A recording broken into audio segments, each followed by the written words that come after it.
Hello dear students, this is Ankita, teaching as an assistant professor in Department of Computer Science and Engineering and Bachelors of Computer Application at St. Andrews Institute of Technology and Management, Gurugram. I welcome all of you to the online lecture series of Object-Oriented Programming, and this is the video number 11 for CSE students and the video number 10 for the BCA students.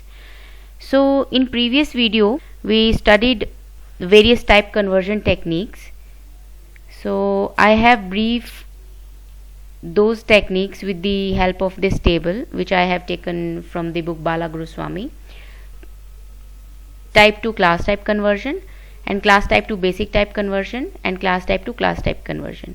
So conversion takes place with these mechanisms, and they have the separate code for source class as well as destination class. In case of base data type to class data type, there is no source class, there is destination class, because we are converting base into class. So destination is the class. So in destination class we have to define one constructor with one parameter which is known as conversion constructor also. And in case of class type to basic type conversion, we have one source class here but no destination class. That's why it is written no applicable here, not applicable. And in the source class we will be writing one casting operator. This casting operator will be overloaded for data type in which we want to convert our object or class type. And the third one is class type to class type conversion. So we have source as well as destination class also. So in source class we will write the casting operator or any operator overloading, but in destination class we have to write the conversion constructor. Okay, so this topic was included in CSE syllabus. We will move further in this video. The first topic of unit 4th is exception handling, and which is common in both CSE and BCA classes. What are exceptions? Exceptions, you can say, these are the errors or kind of bugs which are arised while writing the program or when we are executing that program. So at a broad level, errors are of two types: compile time and error and runtime errors. So compile time errors are that we forgot to import any class, or we forgot to call the library reference, or we have wrongly mentioned the library name. Such errors are known as compile time polymorphism. And runtime polymorphism are those errors or those circumstances, those situations which arise at the runtime or when we are executing the program. So these two type of errors further, they belong to the compile time errors. So logic errors are those errors which occurs due to poor understanding of the problem and its solution, and syntactic errors occur due to poor understanding of the syntax of language, means how we should write a proper syntax in the language.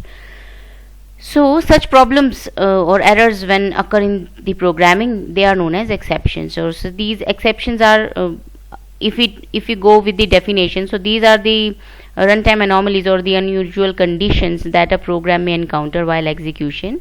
An exception is an exceptional circumstance that arise while a program is running, and these exceptions diverse the program execution also towards crashing. For example, if we want to perform divide by 0, if we unintentionally doing divide by 0, that will execute successfully, but that will produce runtime errors also. Your program may get crash also. So such examples of exceptions may be the array outside of its bound. If you have specified the smaller size of the array, but you are trying to access the index location which is not present in that array, so that is the array outside of its bound. Division by 0, running out of memory. So such type of situations are known as exceptions. When any system encounters such type of exceptions, it has to deal with such exceptions effectively. So if we talk about in terms of system, there are two types of exceptions: synchronous exceptions and asynchronous exceptions. Synchronous exceptions says that errors like out of range index and the overflow exceptions which occurs in a kind of sequence, they are known as synchronous exceptions. And asynchronous exceptions are the errors caused by any event, either by pressing any key which is not which is beyond the control of the program, they are known as asynchronous exceptions. So what is traditional error handling? I will discuss it with the help of one example. The example is returning error values. So if any function which is returning a predefined error constant from itself on an error condition, like for example C memory management functions malloc that returns null for out of memory, and the C file input output function fopens that returns null for the unsuccessful open. However, users may not check for the error condition beforehand, either because they forget, or they sometimes forget while writing the program, or because they don't even know that they need to do so. Or so for example, consider printf function that returns number of arguments successfully, which is printed inside its braces. And however, you will probably never encounter code that does anything with the return value of the printf. Okay, so we have never seen that what is the return value of the printf, how the return value goes to the compiler. So addition to it, choosing a predefined error value is not always possible for a normal user at least. So this is the basic example of traditional error handling. Either user sometimes ignores the code for the error handling, or they do not know how to write the code for error handling. So there are some advantages of exception handling also over traditional error handling. So first one is separation of the error handling code from the normal code. So first of all, if we are writing any code for error handling, we have to separate that code from the normal code. So in traditional error handling, there are always if and else conditions to handle the various errors, and these conditions and the code to handle errors get mixed up with the normal flow. So this makes the code less reliable and maintainable also. So if any known user is having a look on that program, he or she may not distinguish between the code which is written for handling the errors, or which is written as a normal code. So with try, catch, blocks statements, the code for the error handling becomes separate from the normal flow. So we can recognize that this particular code is handling the error problems or exceptions, and which is written separately from the normal code. Second advantage is functions and methods. They can handle exceptions. They choose the exceptions from their own, and they choose the solution for those exceptions also. So second is the functions and the methods can handle exceptions. They choose. The function can throw many exceptions but may choose to handle some of them, and the other exceptions which are thrown but not caught can be handled by the caller. So third type of advantage is grouping of errors. We can also make group of error types. In C++, both basic types and objects can be thrown as exceptions. We can create a hierarchy of exception objects, group exceptions in the namespaces or the classes as we do in the normal programming. So we can create the exception objects also. We can group exceptions in classes or namespaces, then categorize them according to their types. Okay, so these three are the advantages of the exception handling over traditional error handling. The purpose of exception handling mechanism is to provide the means to detect and report an exceptional circumstances, so that appropriate action can be taken. So C++ does this with the help of these three keywords: throw, catch, and try. Throw throws an exception when a problem shows up, and this is done using the throw keyword. And catch block says that if any program catches an exception with an exception handler at the place in a program where you want to handle the problem, the catch keyword indicates the catching of an exception. Try block identifies the block of the code for which particular exceptions will be activated, and it is followed by one or more catch blocks. So all in all, we will be looking these steps, how these three keywords are working here. So first of all, we have to find the problem, that means hit the exception, so which is done with the help of try block. And try block also informs the system about the error has occurred with the help of throw the exception, with the help of throw block.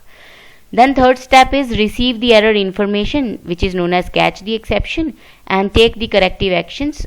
Fourth step is the handle the exception. So these four are the steps which are done by these three keywords. The error handling code that consists of two segments. First segment says that to detect errors and throw the exception. So these two segments or these two steps you can include in one segment. So this is the error handling code.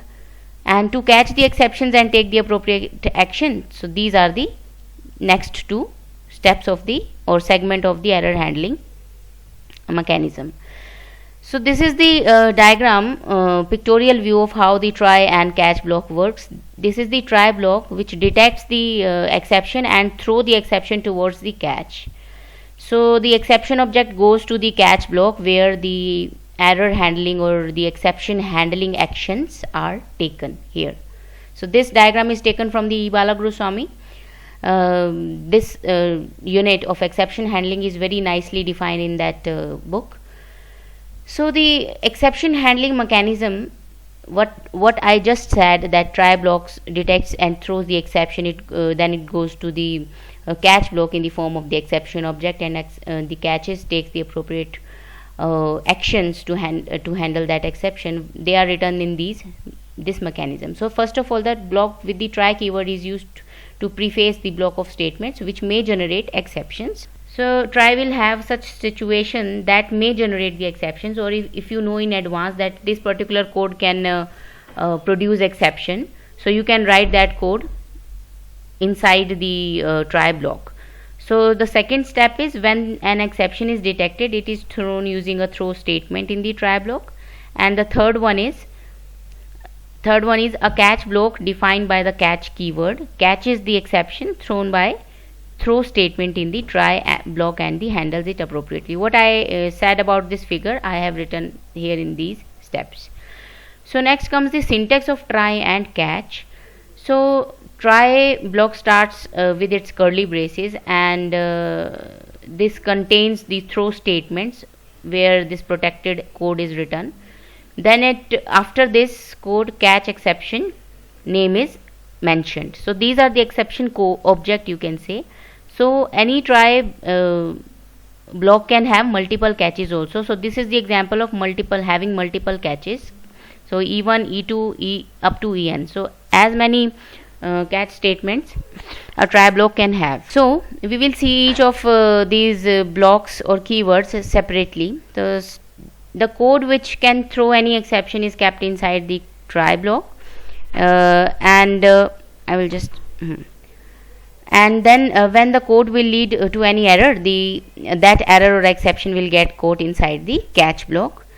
The second section is throwing the exception. It is used to throw the exceptions to exception handler, that is used to communicate information about the errors. And a throw exception basically accepts one parameter, and that parameter is passed to the handler in the form of object or variable or namespace or class.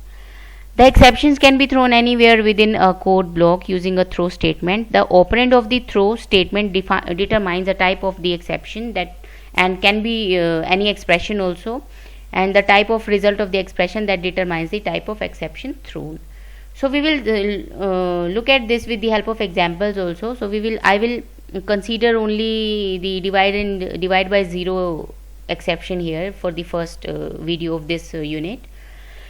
So you can consider the example of this particular code. Here I have taken one division function which is having two parameters a and b, and if b is equal to 0, see what we are doing, we are checking. So if this particular function can produce any error, so we are checking that with the help of this if block. It will check if b is equal to 0, then throw the message that division by 0 condition. Here you can include any object also or any variable name also, but we have written here the statement. So if this value is true, it will throw an exception which will be handed over to the catch blocks inside, or catch block contains the code to handle this particular situation.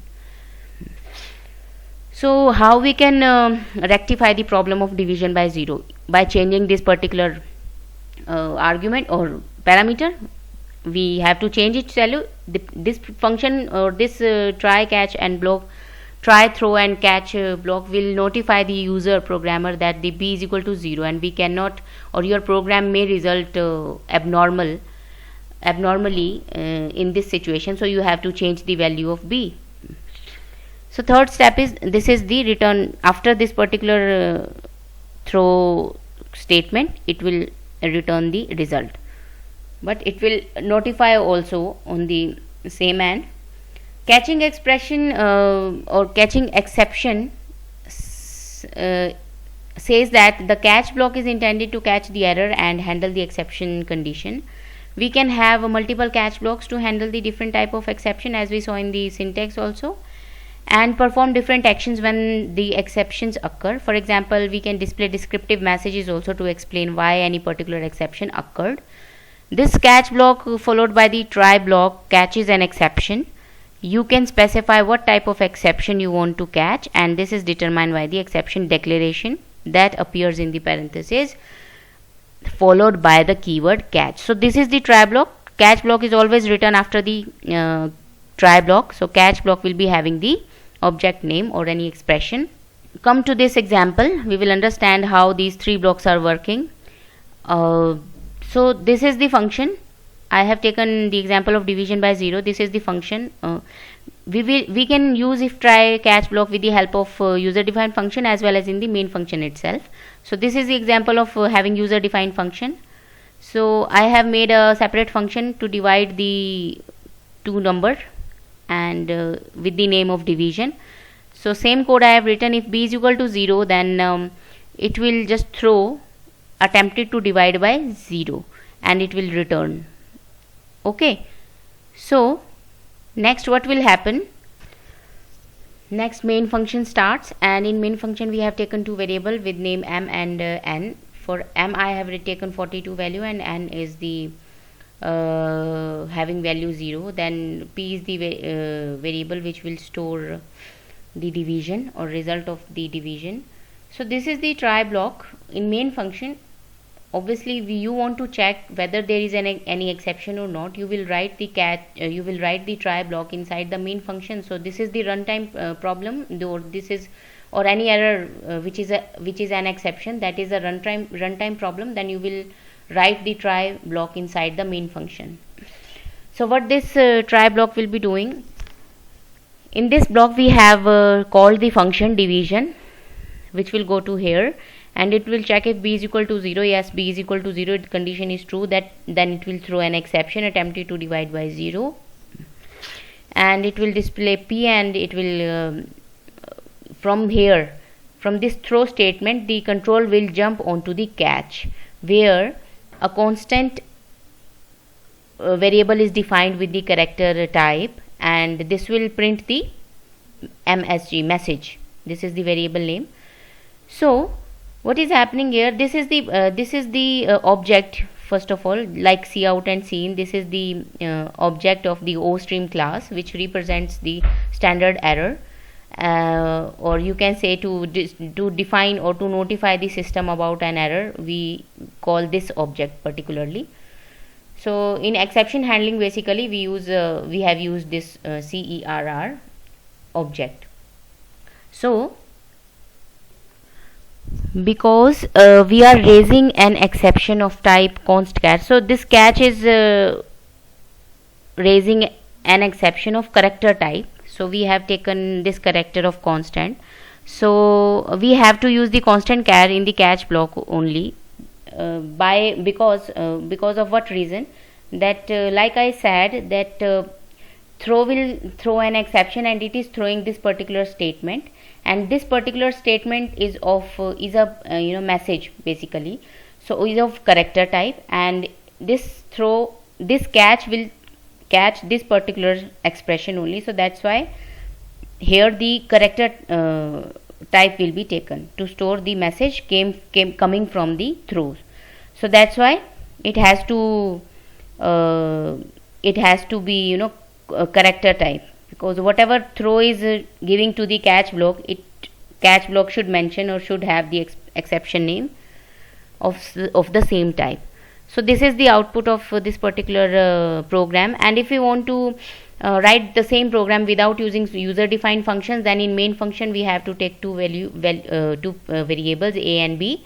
Then this is just a message that try block will reside inside the main function, which activates exception handling. So if b is equal to 0, then it shows that it is throwing custom expression. Then we have to add the expression with the throw block. Divide by 0 is not possible. Then the main code will take place in the main only. Then coming to the catch section, it will be outside of the try block. Okay, so all try, throw, catch, they will be written in main function if we are not using any user defined function. So in catch section we have taken again, because the throw is throwing the expression of a character type, it will have character value or character type of variable. So it catches the exception and it just display the ex, and the ex says that division by 0 is not possible. What this ex contains? This particular message. So it will just print the value of ex. Because the throw was having this expression, whether it is of character type or integer type, it will given to the catch block.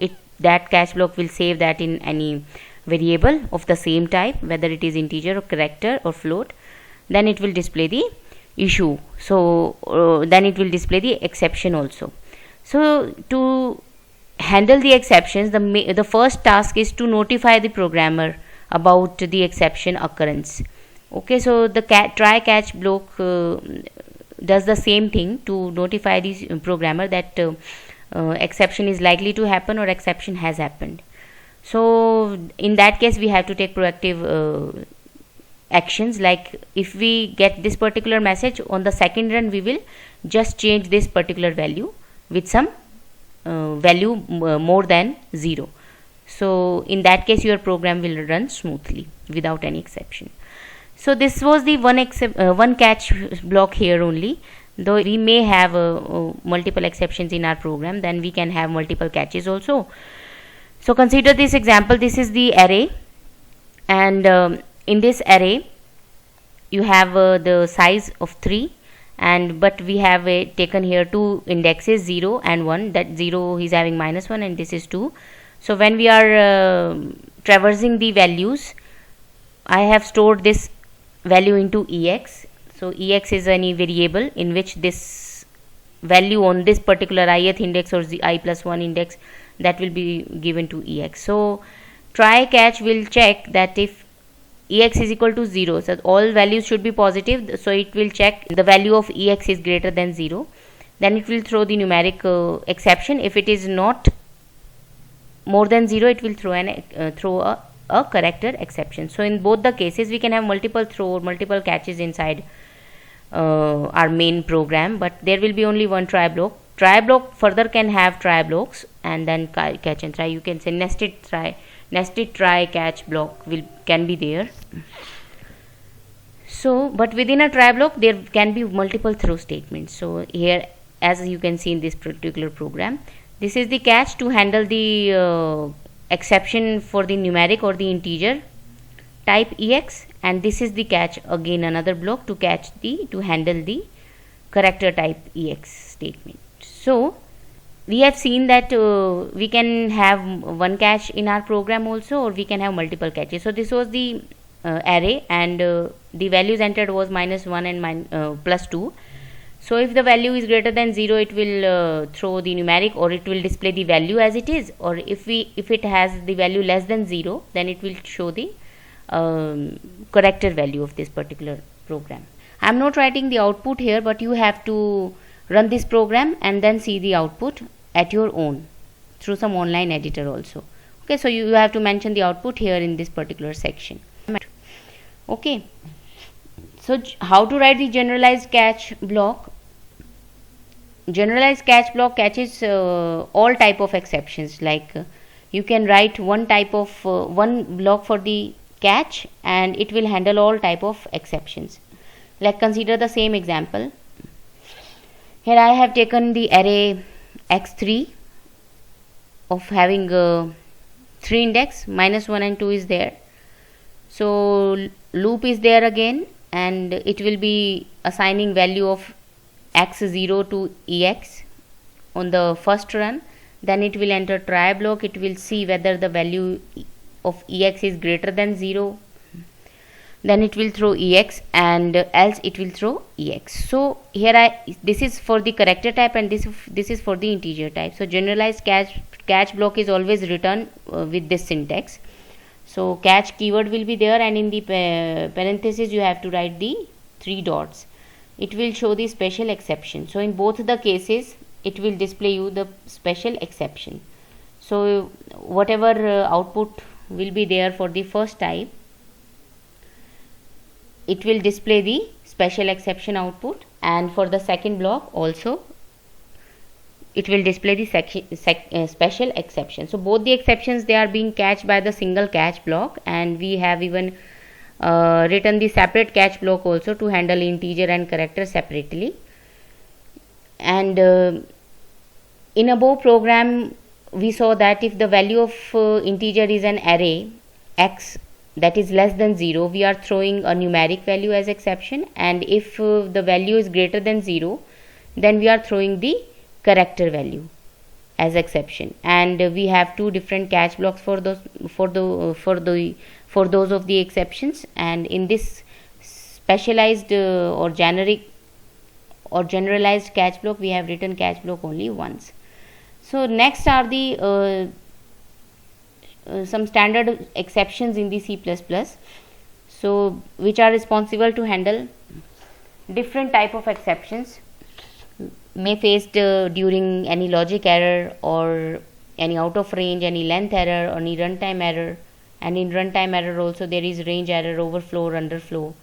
So runtime error happens during the runtime. These are of 3 types: range error. Exceptions due to range error is the internal computation, and overflow due to the arithmetic overflows, and underflow exception due to arithmetic underflow errors. So bad allocation happens when memory allocation with new fails, and bad cast when dynamic cast fails. And the exception happens with the dynamic cast fails, and bad exception is specially designed to be listed in the dynamic exception specifier. And these are the thrown by the type ID. We will see type ID in the coming videos also. So this is the standard parent class for all type of C++ exceptions. And logic error has the exception in the integral, in the internal logic of the program. So domain error says it happens if exception happens due to use of invalid domain. Invalid argument happens any exception if it happens due to invalid arguments. Then out of range, again the exception due to out of range, that is size requirement exceeds the allocation, and the length error when exception occurs due to length error. So this was the video for exception handling. I have included the basic definitions and basic structure of your exception handling program when we write in any C++ program. We will discuss next topic in upcoming videos. Thank you so much. Take care.